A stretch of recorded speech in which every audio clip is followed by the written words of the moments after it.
G'day guys and gal, what if I told you that the oldest human to ever live in Warhammer 40k was not Dante or Bjorn the Fell-Handed, not even the Emperor? No, it's actually a humble Catholic farmer who just wanted to be left alone. The only thing was that he couldn't actually die, with his destiny guiding him to save the Emperor from himself, thus saving the entire galaxy. His name was Ollanius Persson, known to many as Ollanius Pius, and with him being over 45,000 years old at the time of his death, as well as him being one of the Emperor's closest friends and occasional enemy, needless to say, this dude has some spicy lore. Before we get started, you guys are fucking awesome. Whether it be from the incredible response to Dice Dioramas or the focus of today's segment, you guys buying over 75% of the 600k merch drop already. I'm not the biggest fan of just making merch that says Majorkill as if anyone gives a fuck about my channel name. I like to make stuff that either I would wear or use, or something I think would be awesome for Warhammer 40k fans. Hence for this drop, we kept it lean. We've done 2 singlet designs, 2 t-shirt designs, and a hoodie design, as well as a cheeky neon sign. The first t-shirt design features the whitest black guys there is, with the highly relatable quote, "Innocence proves nothing." I feel like that is the attitude of almost every girlfriend or wife out there. Then for the flesh haters of you out there, we have the Weakness of Flesh t-shirt, perfect to wear while doing any form of mechanical work. For the t-shirts, we got a high quality 200 GSM thickness, with the prints being done as well as possible so they won't fade or wash out over time. As for the cut, I made sure it hugs the chest and arms without being too tight, so it'll look good no matter what your body type is. Next up is the singlet designs. Our current #1 bestseller, in which we only have like 20 left of, is the No Fear design. A good mantra for when you're about to go for a deadlift PB or ask out your crush. Then we have my favorite design for the Emperor, with the golden banana boys having your back. These singlets can be worn in any situation, as they aren't over the top or wife beatery, so you could wear it at the gym or you could wear it on a nice sunny day. The same design is repeated on the hoodie, which is good for most of you guys as your weather is starting to cool off. I also always like to do 1 novelty item per merch drop, even though they sell like shit. Like this drop features the G'day Fuckheads neon sign, a great way to light up your gaming room with something moody and pay homage to an old but respected quote. We also still have some legacy leftover merch from previous drops at a 20% discount.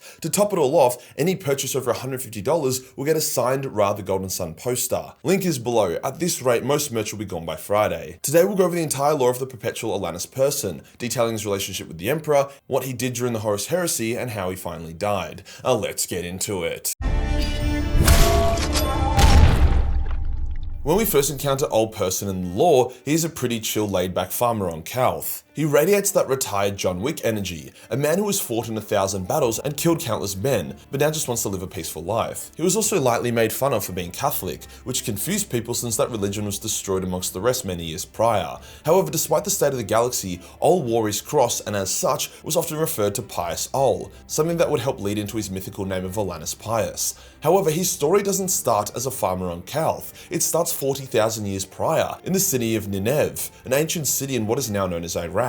Oll was born as a perpetual, a human being who would not age past their prime and could regenerate from almost any wound. The only thing that could truly kill him was either Fulgurite, which was a shard of the Emperor's psychic might, or an extremely powerful blast of psychic energy, like with what Magnus did to Malkador, as well as what may have happened to Vulcan during the War of the Beast. We don't know much of what Oll did in the 7,000 years before the Emperor would be born, however he may have been various historical figures, such as being one of the Argonauts of old ancient Greek mythology. After all, if anyone was to appear in ancient mythology as some kind of wise, unkillable hero, it would be a perpetual. Eventually, the Emperor and Ollanius met and decided to work together. The Emperor wanted to gather all the perpetuals to his side, people who would live long enough to see his vision fulfilled and had the wisdom and will to do so. Now, unlike many perpetuals, Ollanius didn't have any bonus powers. He wasn't a psyker like the Emperor or Malkador. He also couldn't enter this avatar form like Erda could. He was just Oll, undying as he was, but quite ordinary otherwise. But if anything, that was his greatest strength. It kept him human and humble. Amazingly, Ollanius was actually the Emperor's war master in these early days, leading his armies in ancient times. Although the Emperor mostly allowed mankind to evolve on its own, he would take up threats that were beyond mankind's ability or intervene when there was something he wanted.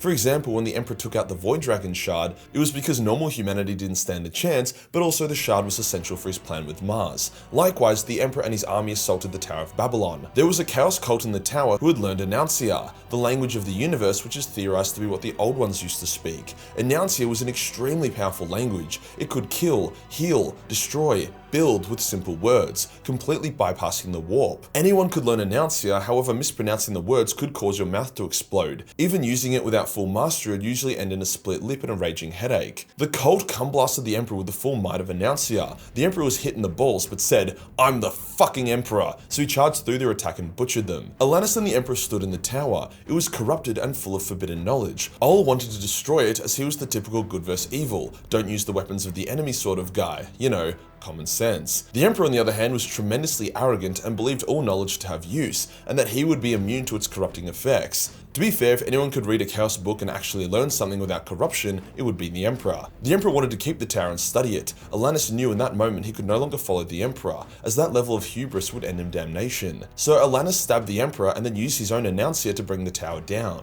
The Emperor was upset, not that he lost the tower and was stabbed, or maybe a little bit, but that he had lost his good friend Oll. The other Perpetuals would slowly abandon the Emperor over time, put off by his obscene ambitions, until only Malcador remained. This deeply upset the Emperor, as the Perpetuals were supposed to be his war leaders and generals, his companions, not the Primarchs. The Primarchs were a plan B after the Perpetuals had left him. As a side note, Perpetuals were extremely dangerous if they knew Announcer. They had thousands of years to master it, whereas most men only had a few dozen years, and they could quickly heal from overusing it or mispronouncing words, whereas normal men would either be maimed, killed, or injured. Now for whatever reason, Oll seemed to really enjoy war, or at least he had an extremely strong sense of right and wrong, so whenever there was a war where it seemed like there was a clear good guy and bad guy side, he would get involved. Not as a general or a captain, he would literally get in the trenches and fuck shit up. He fought in the Battle of Austerlitz, which was the most important battle during the Napoleonic Wars. He fought in the Battle of Verdun, during which he fought a Cornite-blessed cannibal warrior, the Battle of 73 Easting, among many, many more. He even spent a large chunk of his time in the Imperium as a guardsman for the Great Crusade.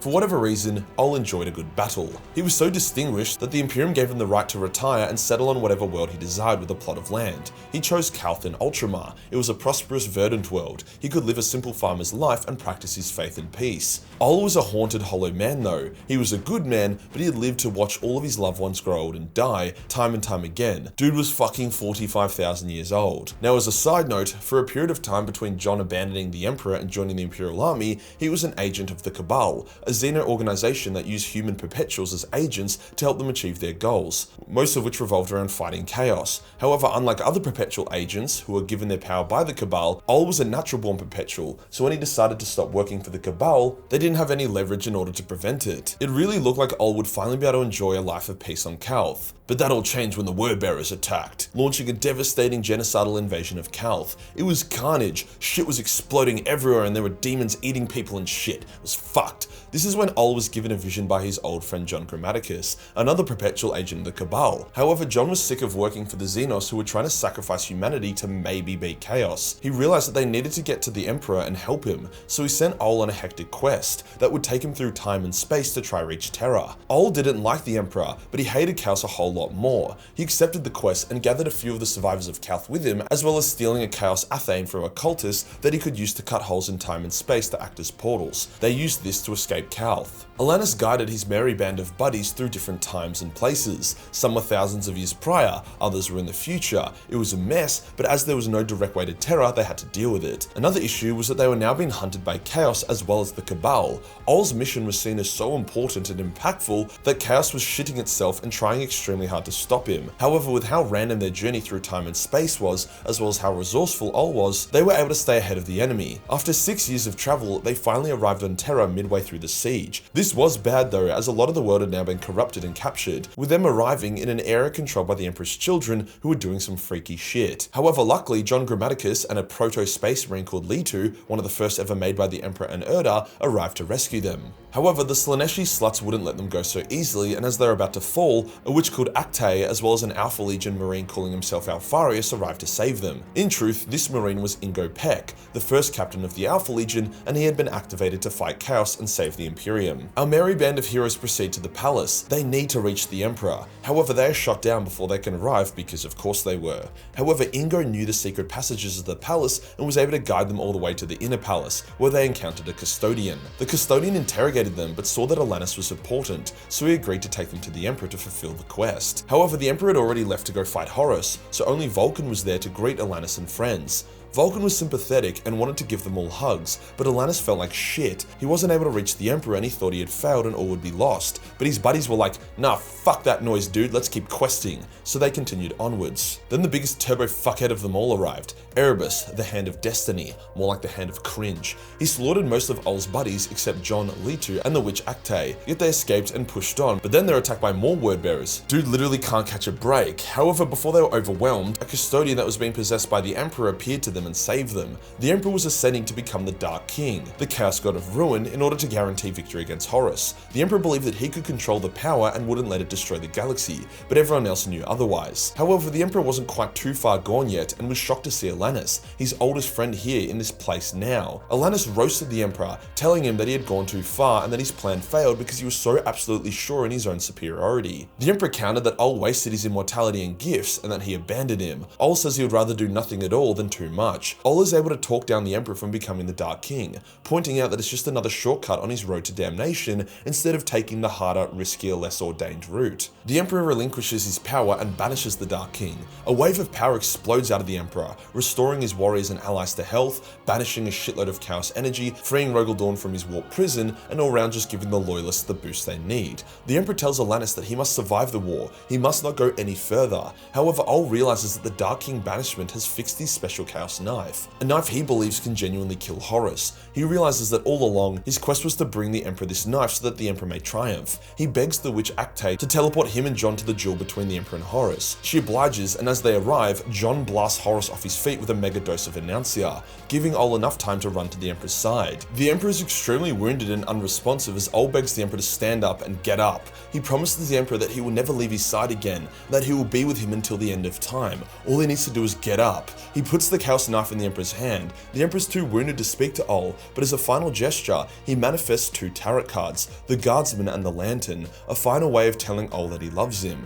Oll senses Horus getting up and approaching from behind, so he turns around and says, "Not one step closer, you bold fuck," and he completely unloads his lasgun into Horus. Horus doesn't even blink before hitting Oll so hard that Oll is obliterated. Now usually obliteration is a mild inconvenience for a perpetual, but with Horus being so souped up on warp power, the strike destroyed Ollanius, ending his long life. It was not a waste though. The precious seconds Oll bought allowed the Emperor to recover enough to continue the fight, and it was with that Chaos Knife that the Emperor finally slew Horus with, defeating Chaos and winning the war. The quest of Ollanius had not only saved the galaxy from the Dark King, but also allowed the Emperor to slay Horus and win the war. Not fucking bad. In Imperial legend, the story of Ollanius Persson was combined with that of Ollanius Pius, a guardsman who stood before Angron and was slain, to create the myth of Saint Ollanius Pius. The legend tells of a guardsman that stood between Horus and the Emperor, giving up his life to save his liege and creating the opening the Emperor needed to win. It's basically the ultimate everyone is important, from the lowly guardsman all the way to the Emperor, with Saint Ollanius Pius being the patron saint of all guardsmen. It's crazy how accurate the legend ended up being.